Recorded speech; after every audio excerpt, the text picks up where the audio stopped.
Here is how to easily decimate your meshes using Blender. This is a 3D scan of a skull, and I have applied various decimation modifier to highlight the differences between them. The one of the right has been decimated the most, while the one on the left is the original 3D scan of the skull. To enable polygon reduction algorithms, which are available by default in Blender, select the mesh, then go to Modify and apply the Decimate modifier.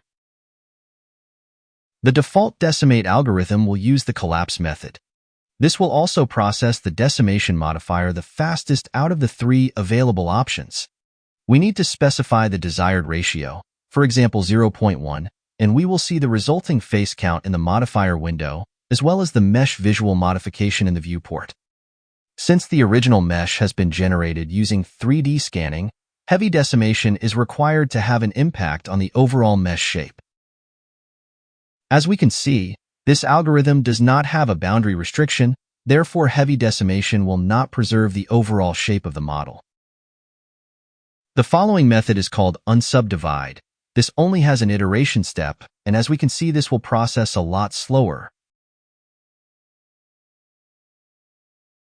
As we can see, going to an iteration count of 1 from the default will take some processing time. For example, if I will increase the iteration count to 2 from 1, the processing will require quite a lot of time. I have speed up the video 5x to speed up this video.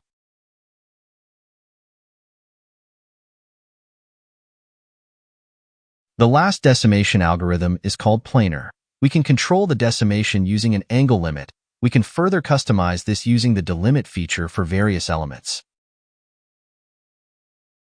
This algorithm will also process faster than the previous one, but overall I prefer to use the collapse algorithm when decimating meshes within Blender.